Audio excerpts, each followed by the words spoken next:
Hello guys, আমরা এখন মাছ ধরতে আসলাম। আমরা সাপের মুখে ঢুকে আসলাম।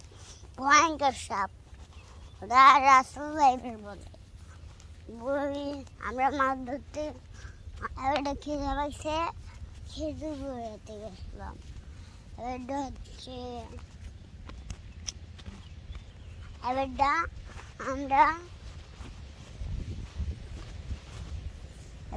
আমরা রাস্তা পেয়ে গেছি।